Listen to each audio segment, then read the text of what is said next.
Hey, what's up you guys? You're watching Team APS, Paul here, and in today's video, as you guys can see, I'm going to be doing a deck profile of my Invoked Mekk-Knight deck.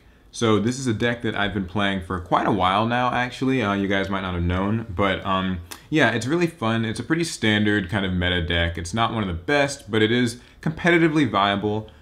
So I've been enjoying it. I have a few things to say about it. My build's fairly standard with like maybe a few interesting decisions that I'll explain along the way. So before we hop into the profile, be sure to give it a thumbs up right now and subscribe for more Yu-Gi-Oh! I've got a lot of deck profiles coming, and I know I normally say that, but today I'm literally shotgun recording many of them. So you will see them over the next few days. It's going to be pretty tiring on my part, but it's worth it for you guys. So you'll also want to hit the notification bell so you can get the videos as soon as they come out. I know some people say that they don't always get notified when new videos show up, so that's a way to pretty much ensure that it happens. So yeah, let's hop right into this. Try to explain it in an easy way for people interested in the deck. So we've got triple Aleister the Invoker. He is your Stratos. He, when he's normal summoned or flipped face up, can search an invocation from your deck to your hand. It's extremely useful because you need to see invocation as soon as possible. It's how you start fusing. He's the life stream of the deck, so when you don't see this card, you are in really bad trouble. And he's also kind of the only monster that you'll really ever be normal summoning. There are a lot of ways to see him. You've got Terraforming into Magical Meltdown into him, so it's like you're running 9 copies of Alistar, but you know, still a smart player will know to stop the opponent from resolving this, whether it's stopping the Meltdown, the Terraforming, or just his own effect. So, but yeah, if you see him, you're generally okay. And he can also protect your fusion monsters by giving them 1000 attack and defense in the damage step, or any time, but namely in the damage step, by discarding from the hand. So he's very handy. I also like that he has 1800 defense, so like if push comes to very bad shove, you can set him face down, defend with him, and if he somehow survives, you'll still be able to get the search when he's flipped face up. So very handy card. Next, we have the Mekk-Knight engine. So the Mekk-Knights, I think, are very important for a few reasons. We're running triple Blue Sky and triple Purple Knight, try to get them all on the screen, and then also a single copy of Indigo Eclipse. So the Mekk-Knights, the way that they work is basically if there are 2 or more cards in the same column, you can special summon your Mekk-Knights to that column. Blue Sky, he will search Mekk-Knight monsters from your deck to your hand, except for Blue Sky, equal to the number of your opponent's cards in the column. So if your opponent has like, you know, a back row card set and then a monster, then you can like summon Blue Sky and get 2 searches. You can even get 3 searches if they had a link monster, but I don't actually have 3 viable targets, as you can see, but it doesn't come up enough, so that's why I'm not. And these 2 work the same way, but Purple Nightfall lets you run. It has a quick effect to banish a Mekk-Knight monster and then search another one, and then the monster can return in any zone you want it to. And Indigo Eclipse can move Mekk-Knights around in different columns. It's pretty useful because you can actually like summon it and then like move itself and then like summon another one. I think that what these really add to the deck is offensive power. This deck normally kind of just finds itself making Mekaba and then sitting on hand traps and hoping that that's enough advantage to just keep the opponent at bay. But it's very low offense, so it'll take a few turns for you to win. It's hard to bait your opponent. These, I think, cover those problems because you can like use Blue Sky and Purple Nightfall to negate a lot of traps from your opponent, possibly, you know, like bait out Ash Blossom, bait out Ghost Ogre in just different situations. And they give you attack strength, so you can actually put damage on the board and put pressure on your opponent. And of course, they're light monsters, so you can use them with your Invocation as a way to make it easier to fuse into Invoked Mekaba. So they're very handy. And the last thing about this is I'm only running 7 invoked monsters. I know some people like to run 8. They'll run the Red Moon. I was running him, but I found him to be a little bit dead too often, so I just cut it down to 7, and it generally works just fine. Next, we have everyone's favorite part of Yu-Gi-Oh!, the hand traps. So that's triple Ash Blossom to stop searches. It also is fire, so it can help you make Invoked Purgatrio. We've got triple Ghost Ogre. That's not Ghost Ogre.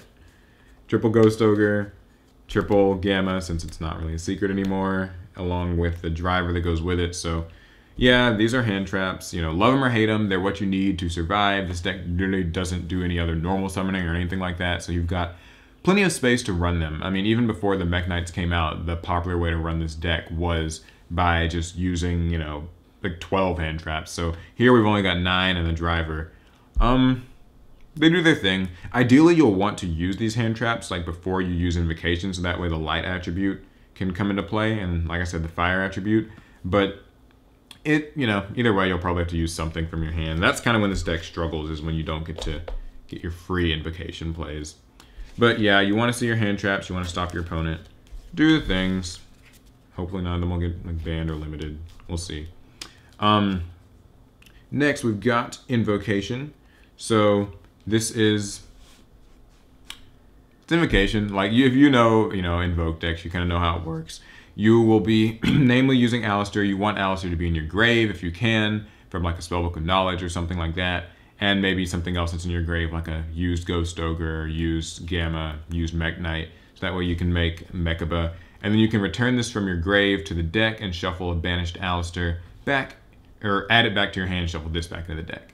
And Invocation can also use your opponent's graveyard. So if you're ever playing against, any light monsters in particular, those are very good for stealing with this. So yeah, I'm running 3 because I ran 2 at first, and it was pretty much fine. I mean, it's a searchable card, but sometimes when Alistar is getting stopped a lot by like Veilers or Ash Blossoms, you want to maybe have like be able to hard draw into Invocation. I think that being able to make multiple plays with this in a turn is very handy. So that's why I went from 2 to 3. Then we have triple Magical Meltdown and triple super rare Terraforming to just get to Alistar quickly. Meltdown does protect your Invocation from Solemn cards, so that's a handy perk, but it's not, particularly necessary. That's all I really has to say about it. You hope that this doesn't get, MST, Cyclone, Ashed, things like that. But if it does, such is life. But yeah, this ensures that you do have like 9 copies of Alistar, basically. Then there's the Spellbook engine. This is 2 Knowledge and 1 Secrets. No blue boys in here. You want to use this with Alistar after using, so you summon him, use his effect, and then use this to get some free draws. And then now he's in the grave, so the Invocation is like extra free. I was running 2 Secrets and 2 Knowledge, but I cut it down to just 1 Secrets and 2 Knowledge. I could honestly even cut this further. I've seen builds that do. It's kind of up to you as to like how you want to do that. There's not like a hard, fast rule here. None of these cards are even necessary. I mean, you could definitely just choose to run like Upstarts and Pot of Desires instead, and that might actually be more reliable, but it's not what I'm doing.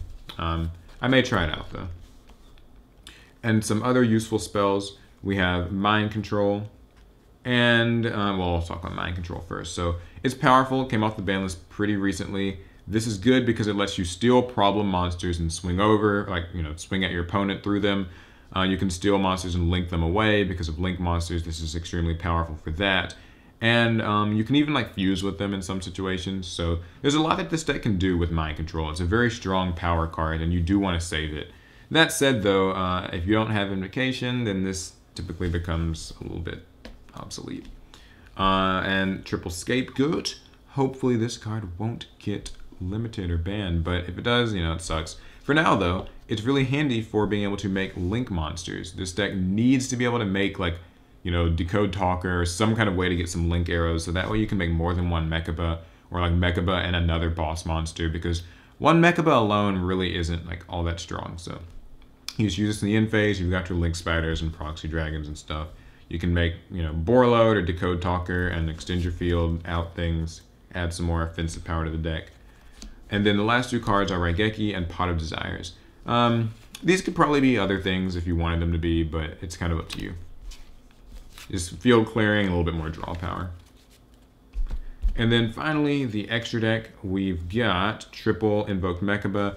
It's the highlight boss monster here. It lets you discard a card of the same type to negate a thing on the field. You can read the effect, you know how it works. And you get to banish the card, which is very handy. The problem is this card is once per turn. This is actually a very fair boss monster by today's standards, I feel. So you really want him to be backed up by hand traps or a Decode Talker or proxy dragons. Anything in addition to him makes him good, but on his own, it's kind of rough. I was also running 2 of this at first for some reason, but I had to quickly go to 3. He's just more, you need to be able to make like 3 Mekkabas usually in a game. Purgatrio because Ash Blossom is fire. Megalanica because there's just a lot of earth monsters that you can use this with. So You can like take your opponent's things from their grave. It's very handy. It's actually all for the fusion monsters because I don't run instant fusion. PSY-Frame Lord Omega, it's just there because Gamma's in the deck. So if you can ever make that, that really helps. And the Link monsters. So Clara and Rushka is actually useful. It might not seem like it, but because it's a spellcaster, you can actually turn like a dead hand trap. You can normal summon it and then turn it into Clara and Rushka, which you can then use with Spellbook of Knowlege. So it's a really handy thing. And we've also got Link Karibo, just something to use with Scapegoat. Link Spiders, Proxy Dragon, and Ib. Got Decode Talker, Topologic, and Borload. One card I'm missing, I guess, is Ningirsu, who might just be replaced with, I think it's like the Nightmare Unicorn, as a way to out monsters. But other than that, these are just Link monsters. They're really only here to extend arrows, be used with Scapegoat. The best ones, I guess, would be Borload and Decode Talker. So yeah, that's pretty much it for the deck. Hopefully you guys liked it. It's a pretty plain build. I wouldn't say it's anything terribly special, but it's a deck I've been really enjoying. It's kind of expensive. I do hope that some of these cards get reprinted soon so that, you know, this deck becomes more accessible, namely Invocation and Mekka. But for now, I would say it's a fun deck to build, play. If you like anti-meta decks, you like stun decks, probably right up your alley. Anyways, that's it for the profile. Hopefully you guys enjoyed. Like I said at the beginning, be sure to give a thumbs up, give me some feedback in the comments about this deck, and subscribe, hit the notification bell. I've got lots more of these coming along. And I recorded it before the ban list, so if the ban list drops, just know that I'll probably update this if I need to. Probably like having to take out scapegoats or something. All right, that's it for the profile. Hope you guys enjoyed. I'll see you in the next one.